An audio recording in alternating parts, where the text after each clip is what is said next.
केंद्रीय शिक्षा मंत्री धर्मेंद्र प्रधान ने national commission for minority institution के 20वें स्थापना दिवस पर कहा कि देश के अल्पसंख्यक शैक्षणिक संस्थानों को राष्ट्रीय शिक्षा नीति 2020 के तहत नेशनल क्रेडिट फ्रेमवर्क और नेशनल करिकुलम फ्रेमवर्क लागू करना चाहिए। प्रधान ने कहा कि सरकार का उद्देश्य देश भर में गुणवत्तापूर्ण और समान शिक्षा व्यवस्था स्थापित करना है, जिसमें तकनीकी शिक्षा का भी समावेश हो।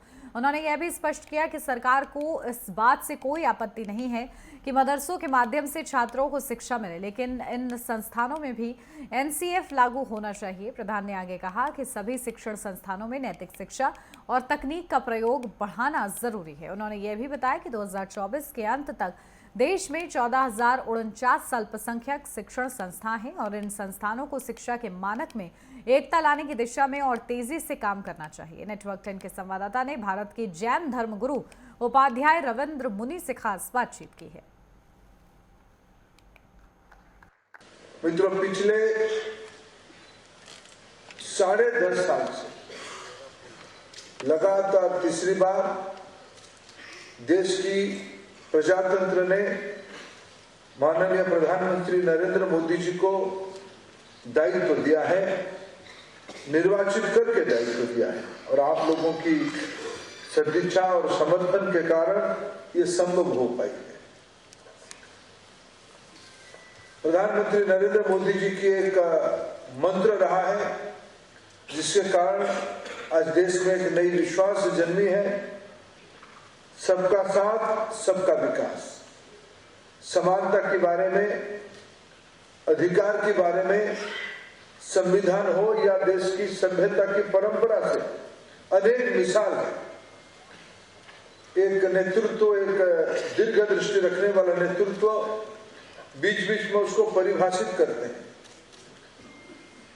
ये तब सार्थक होती है जब उस कही हुई बात जमीन पे दिखती है। देखिए, इस समय हम मौजूद हैं विज्ञान भवन में और हमारे साथ जैन मुनि है बात करने के लिए। सर, जिस प्रकार माइनॉरिटी डे पूरा देश बना रहा है, पूरी दुनिया बना रही है, क्या कहेंगे इस पर? सर्वप्रथम मैं विश्व अल्पसंख्यक दिवस के अवसर पर समस्त भारतवासियों को बहुत बहुत बधाई देता हूं। अल्पसंख्यक समुदाय भारत में ही नहीं पूरी दुनिया में फैले हुए हैं। कहीं कोई अल्पसंख्यक है तो कहीं दूसरी जगह वो बहुसंख्यक है। हमारे को समस्त अल्पसंख्यक लोगों के लिए जो यूएनओ ने दिशा दी थी, जिसे आज भारत सरकार भी अनेक वर्षों से इम्प्लीमेंट कर रही है। भारत के संविधान निर्माताओं ने प्रारंभ में ही अल्पसंख्यकों के अधिकारों को रेखांकित कर दिया। केवल इतना प्रयास करना है, केंद्र की सरकार हो, प्रदेशों की सरकार हो, वो अल्पसंख्यकों के प्रति अपना सकारात्मक रुख बना करके रखें। और अल्पसंख्यक समुदायों का भी कर्तव्य है कि वह राष्ट्र के विकास में समन्वय, शांति, भाईचारा सबके साथ तालमेल बैठा के आगे से आगे बढ़ते रहें, राष्ट्र के विकास में भूमिका अदा करें। 2047 तक भारत को जो विकसित राष्ट्र बनाने का एक स्वप्न 140 करोड़ देशवासी लेके चल रहे हैं, भारत सरकार ने उसका एक मापदंड निश्चित कर दिया है। उस दिशा में सबको मिलजुल करके पुरुषार्थ करना है। बाकी मैं ऐसा मानता हूँ, छोटी मोटी घटनाएं घटती हैं, लेकिन भारत में अल्पसंख्यकों पर कोई अत्याचार हो रहा है ऐसा बिल्कुल भी नहीं है।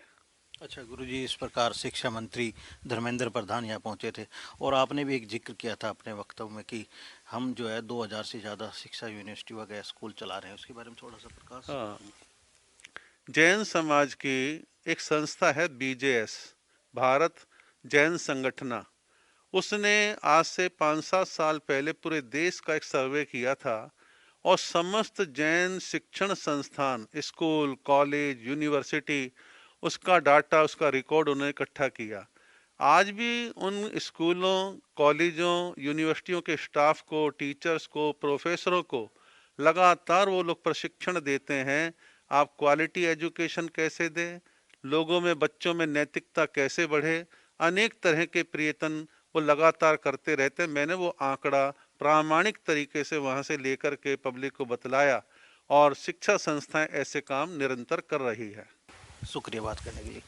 देखिए, जिस प्रकार पूरी दुनिया आज अल्पसंख्यक दिवस के रूप में मना रही है और हमारे साथ जैन धर्मगुरु यहाँ मौजूद थे, उन्होंने बताया किस तरह एक साथ भाईचारे के तौर पर रहा जा सकता है। ये सब बातें इन्होंने हमारे चैनल के साथ शेयर की। नेटवर्क 10 के लिए मनोज प्रजापति,